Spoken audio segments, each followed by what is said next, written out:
5:17 local time. Inside the Combat Information Center, the radar repeater pulses once and then settles. A new surface contact appears on bearing 089, moving at 26 knots and closing fast. No distress signal, no bridge-to-bridge call, just the outline of a steel warship picking up speed across open water toward a United States carrier strike group operating lawfully in international waters. On the flag bridge of USS Gerald R. Ford, the sea still looks calm. Light swell, clear visibility. Flight operations continue overhead as if nothing has changed. But below deck, normal routine ends in an instant. Confirm CPA. Closest point of approach, less than 4 nautical miles and narrowing. The contact grows clearer under spy radar returns. Long-range optics sharpen the profile. Angular superstructure, compact displacement, a forward main gun. Intelligence cross-checks light up.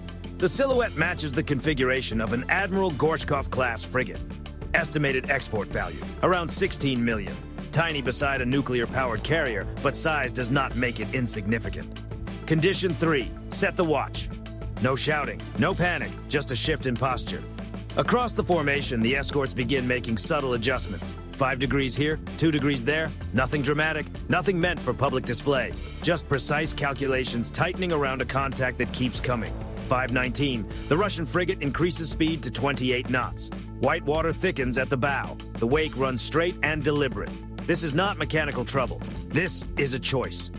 Inside CIC, electronic warfare teams switch to passive monitoring. The AN/SLQ-32 suite starts recording emissions. Russian surface search radar sweeps widen, then tighten. Power rises slightly. They are painting the group. Not a weapons quality lock, not yet, but the search pattern is clearly centered on the carrier's bearing. Up on the flight deck, an FA-18E Super Hornet sits ready, armed and fueled.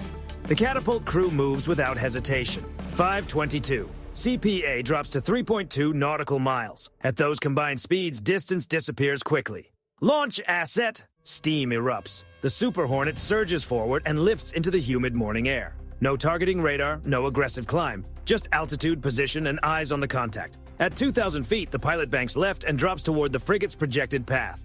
Cameras are live, infrared tracking is active. Every movement on the Russian deck is captured, timestamped, and stored. 5:24. The frigate's forward gun turns several degrees to starboard. Small movement, intentional movement. More than enough to be noticed through magnified optics. Aboard Ford, nothing visibly escalates. Vertical launch cells stay closed. CIWS mounts remain neutral. Restraint becomes its own message. CPA falls below 2.5 nautical miles. One of the escorts, USS Thomas Hudner, adds speed and shifts laterally. She does not charge in. She simply slides into position, placing American steel between the carrier's flank and the Russian bow without announcing it. Discipline takes the place of drama.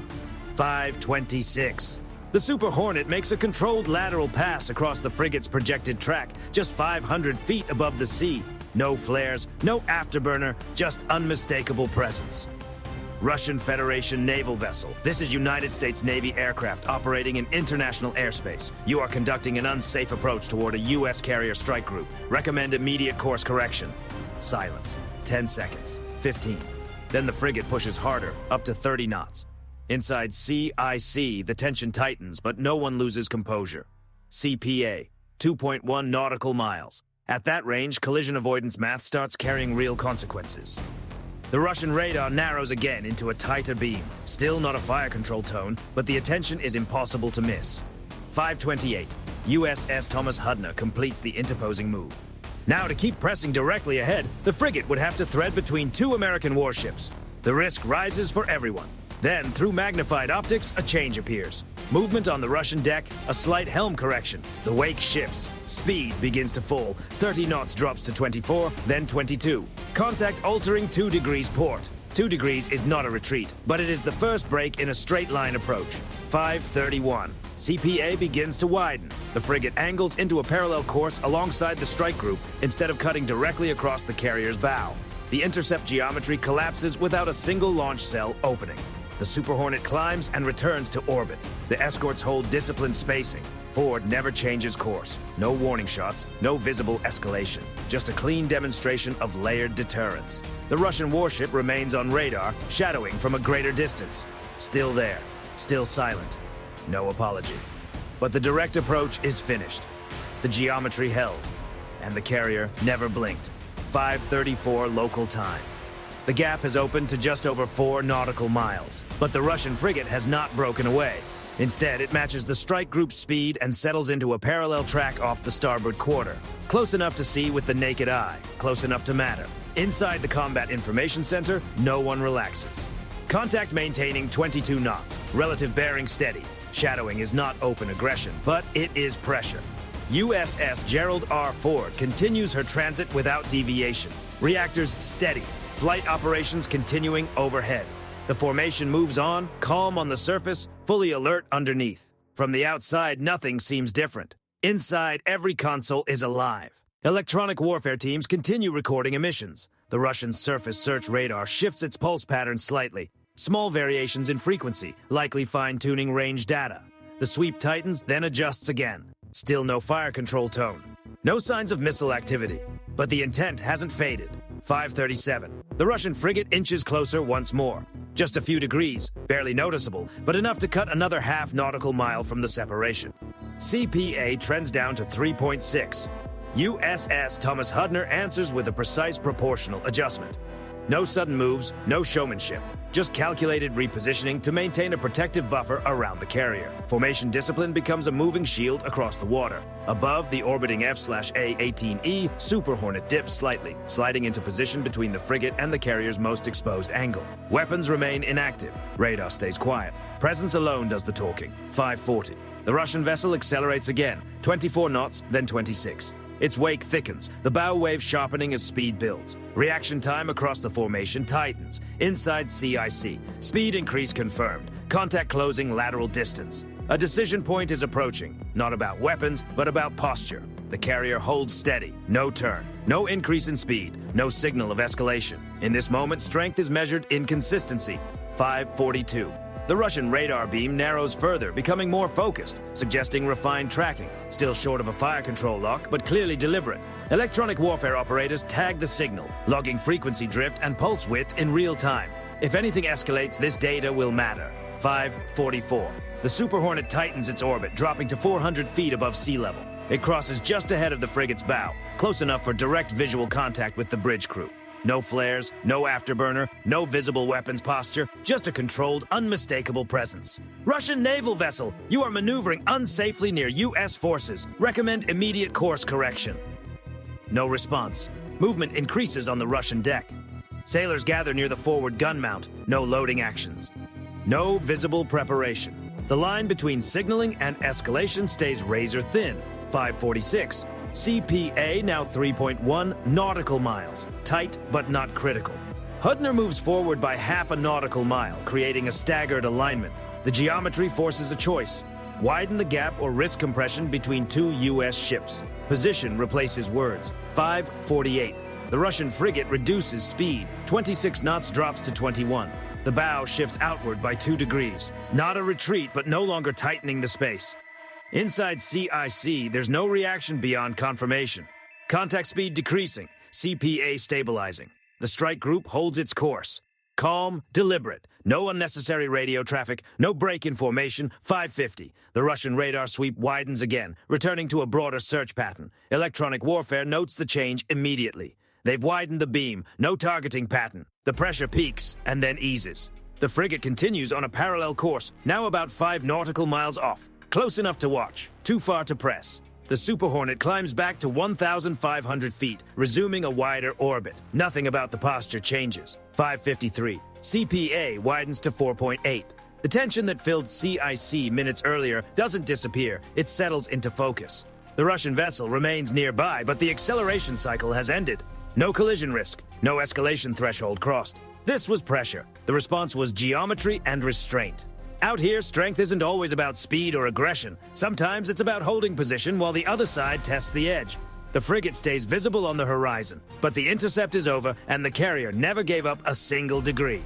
6:02 local time. The Russian warship remains off the starboard quarter, maintaining a clean parallel track. Distance steady, speed matched. Radar behavior normalized. From the outside, it looks routine. Inside the strike group, no one sees it that way. Warships don't accelerate toward a U.S. carrier by accident. Every move is calculated. The vessel, consistent with an Admiral Gorshkov-class frigate, isn't the largest in the fleet.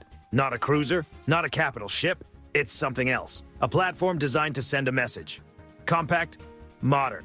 In some configurations, valued around 16 million. Small enough to take risks, advanced enough to matter. At sea, size is secondary.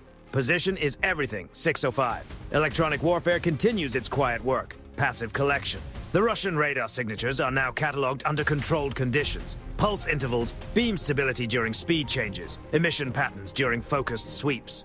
These aren't just technical details, they're fingerprints. Every close approach becomes an exchange of information, whether anyone admits it or not. Above, the Super Hornet maintains altitude steady and non-threatening. No aggressive posture, no active weapon systems. USS Gerald R. Ford continues forward, unchanged. That steadiness isn't passive, it's doctrine. Russian naval strategy in contested waters often relies on controlled proximity. Move close enough to create tension, but not far enough to trigger a response. Approach, compress, observe, then ease off before crossing the line. The goal isn't impact, the goal is reaction. 609. Inside CIC, analysts replay the timeline. The acceleration from 22 to 30 knots in under 3 minutes. The gun mount shifting, but never manned. The radar narrowing without locking. Aggressive, but incomplete. Measured, on purpose. Had the frigate switched into single-target track mode, the Aegis systems on the escorts would have read that as hostile intent automatically. That threshold was never crossed, 612. USS Thomas Hudner holds its offset position, 5 miles ahead, slightly off the beam, just enough to complicate any renewed closing move. The Russian frigate does not press again, because by now, the objective has already been achieved. When a warship drives toward a carrier and forces airborne coverage, radar collection, and formation adjustments, it creates a visible moment. It establishes presence, it shows a willingness to accept risk, and it guarantees the entire encounter is recorded. 6:15. No public statement has been issued, no flags are raised, no sirens sound. But the exchange is preserved across multiple layers of sensors: surface radar, airborne optics, infrared imagery, electronic signature logs. Every signal the frigate emitted during the approach is now stored and cataloged. That matters the next time. Once those waveform patterns are recognized, uncertainty drops. Reaction timelines tighten, strategic signaling works both ways. Russia showed it was willing to close the distance. The United States showed it could answer with disciplined, layered restraint. No one fired. Both sides still gathered what they came for. 6:18. The frigate drifts another half nautical mile outward. Speed holds at 19 knots. Radar sweeps stay broad and unfocused. The pressure phase is over, but the intent is clear in hindsight. This was not random movement. It was a controlled test of reaction discipline. Would the carrier turn? Would the escorts overreact? Would the aircraft go active? None of it happened. The carrier stayed on course. The escorts avoided any unnecessary show of force. The aircraft never escalated beyond presence. The geometry held. 6:21. On the surface, it looks almost uneventful. 2 warships moving in proximity across open water. But the real meaning lies in what never happened. No collision, no warning shot, no missile activity. That absence is not weakness, it is control. Because at sea, the side that forces an obvious escalation often loses the narrative. The side that holds posture keeps the advantage. The Russian frigate remains on radar, now edging farther from the strike group's axis. The direct approach is gone. The shadow remains. And in naval signaling, shadowing without escalation sends its own message. Russia came close enough to be seen, close enough to be documented, close enough to test resolve, then stopped short of pushing further. The carrier strike group continues forward without changing course, but the exchange is already logged, reviewed, and understood. Not every contest at sea is decided by weapons. Some are decided by distance, and in this one, distance was preserved on American terms. 6:24 local time. The water looks calm again. The Russian frigate stays on a parallel course at range, no longer tightening the geometry. Radar emissions are steady. Speed is stable. From the outside, the moment seems finished. Inside the strike group, no one sees it that way. Everyone aboard understands the same reality. If a single system had crossed a single threshold, the timeline would have collapsed from minutes to seconds. Had the Russian frigate moved from surface search radar into true single-target track, an actual fire control lock, the equation would have changed immediately. Aegis does not argue with intent. It classifies it. The escorts around USS Gerald R. Ford operate within a layered response doctrine. A radar shift from search behavior to a targeting solution is not symbolic, it is measurable. And once something is measurable, it becomes actionable. 6:26. Picture the waveform tightening further. Frequency stabilizing, beam dwell increasing. Electronic warfare officers call it out. Fire control track detected. The response chain starts before the sentence is fully out. On USS Thomas Hudner, spy radar would instantly refine the defensive track. Vertical launch system cells would transition from standby to ready posture. SM-2 or SM-6 interceptors would move from cold readiness toward immediate response. In conditions like that, the gap between classification and launch authority can shrink to less than 4 seconds. 4 seconds. That is the distance between pressure and open conflict. Above the formation, the orbiting F/A-18E Super Hornet would shift as well.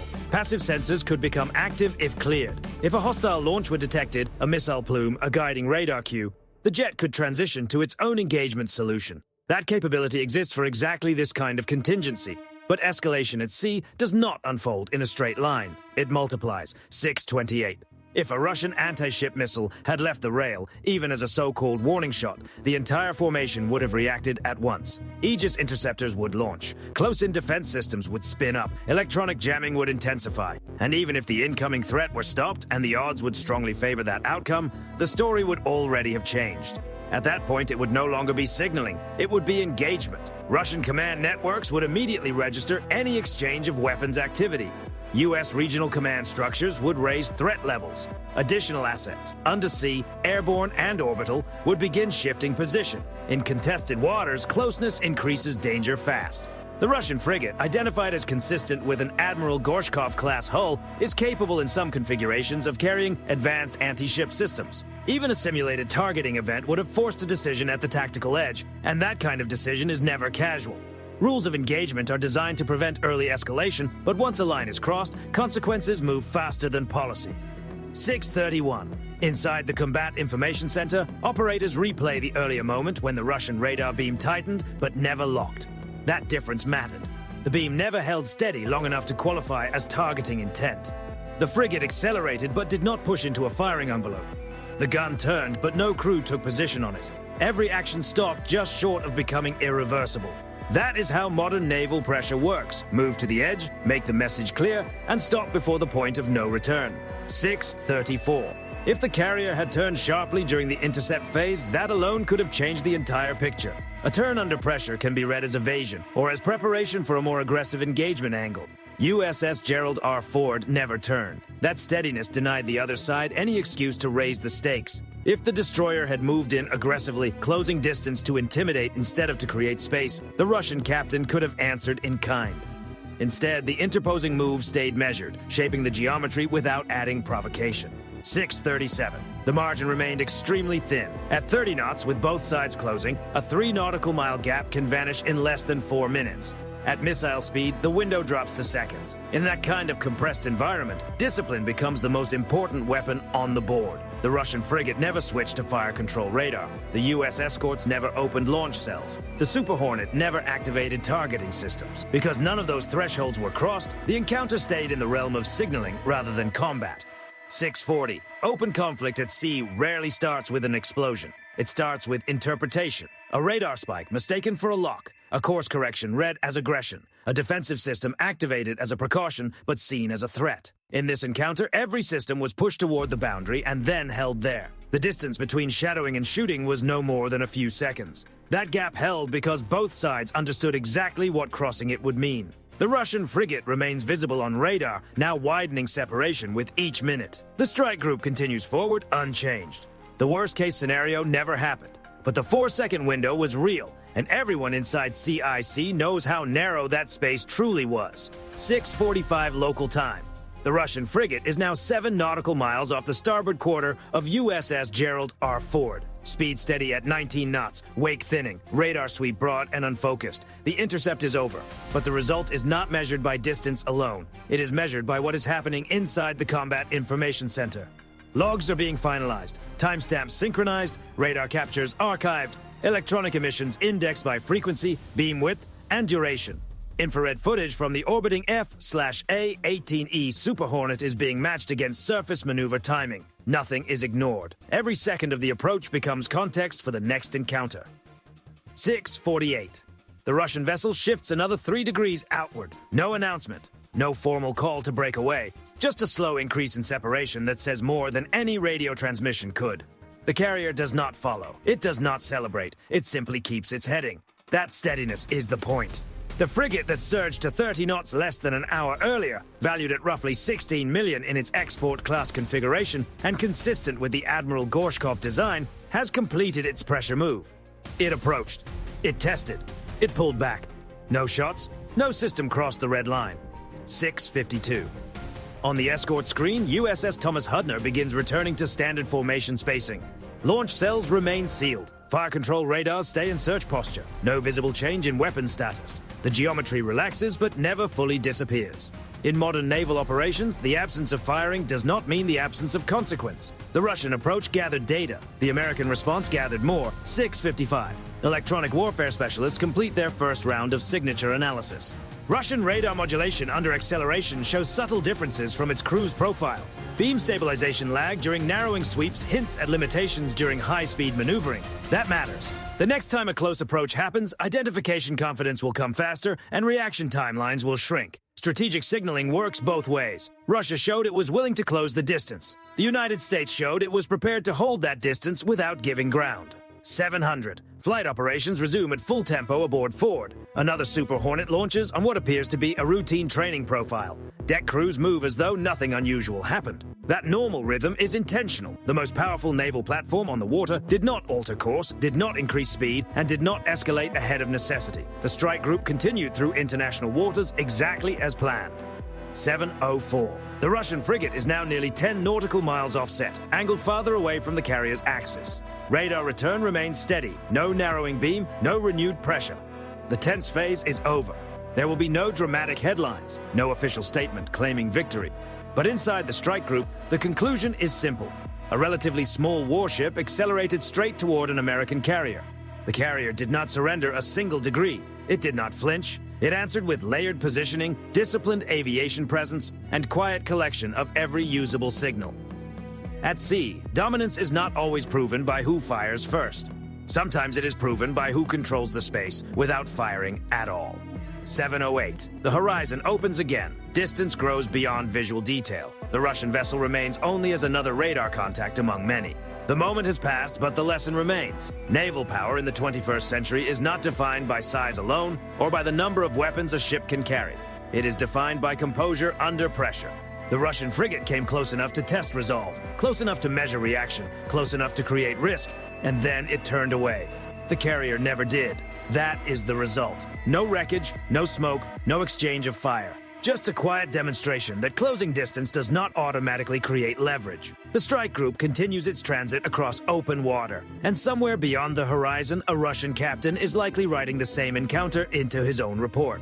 Both sides learned from it, but only one side controlled the geometry from beginning to end. At sea, that is enough.